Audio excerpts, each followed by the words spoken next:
तर भोंदू अशोक खरातचे कारनामे उघडकीस आल्यानंतर त्यांना स्थापन केलेले शिवनिका संस्थान चर्चेत आले।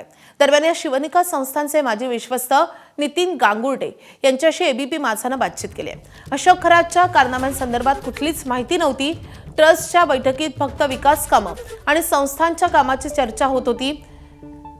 धार्मिक कार्यासाठी आम्ही संस्थांशी जोडलो होतो। वैयक्तिक कारणास्तव विश्वस्त पदाचा राजीनामा दिला, अशी प्रतिक्रिया शिवनिका संस्थानचे माजी विश्वस्त नितीन गांगुर्डे यांनी दिली आहे।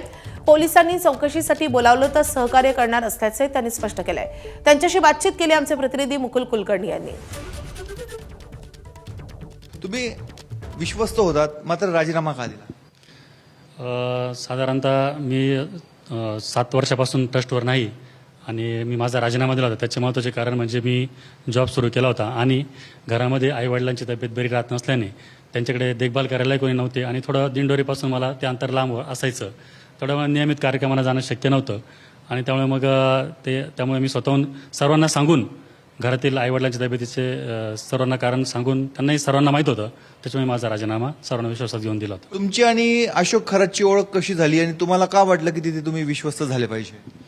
तसं मी अविश्वस्त हे माझ्याकडे अचानक पद आलं, त्याची काही मला कल्पना नव्हती, परंतु मंदिरामध्ये जाणं येणं झालं आध्यात्मिक ऊर्जेमुळे। आणि आमचं जे दिंडोरी वनारवाडीतील भजनी मंडळ आमची माझे मित्रपरिवार होता, आम्ही भजनाला जायचो, त्यातून तिथं ती ओळख झाली होती आणि त्यामुळे तिथे विश्वस्त घेतला असता कदाचित। एवढा वर्ष तुम्ही कॅप्टन जो स्वतःला समजतो त्या अशोक खरातच्या जोडले गेले होतात, तो नेमकं काय करायचं? हे जे आता सांगितलं की तो ज्योतिष सांगायचा, अंकशास्त्राचा अभ्यास होता, कॉस्मॉलॉजीचा अभ्यास होता, याबद्दल काय सांगा? आम्हाला एवढं काही जास्त सांगता येणार नाही, परंतु त्या ठिकाणी मंदिरामध्ये मात्र एक चांगलं त्यांचं एक चांगलं प्रबोधन सांगायचे एवढं सांगितलं। बाकी या प्रकारांबद्दल आपल्याला जास्त काही माहिती नाही। पण हा माणूस एवढा भयंकर असेल असं तुम्हाला कधी वाटलं नाही? त्यावेळेस तर काही ज्यावेळेस मंदिरामध्ये तर सर्व आध्यात्मिक चर्चा असायच्या, त्याच्यामुळे हा विषय आपल्याला माहीतच नव्हता। पण तुम्ही त्याच्याशी जोडले गेलेले आहात, काही जमिनींमध्ये देखील तुम्ही भागीदार आहात, अशी देखील चर्चा आहे। नेमकं काय प्रकरण आहे? माझ्या जमिनी शासनाने चेक कराव्यात। माझ्याकडे माझे काही उतारे वगैरे नाही आहे, काही नाही आहे आणि कुठे काही सहभागी होण्याचा काही संबंधच येत नाही आणि मी 7 वर्षापासून नसल्यामुळे तर काही मध्ये काळा झालं ते आपल्याला काही माहितीही नाही। पोलिसांनी काही संपर्क साधला तुम्हाला येत्या काही दिवसात?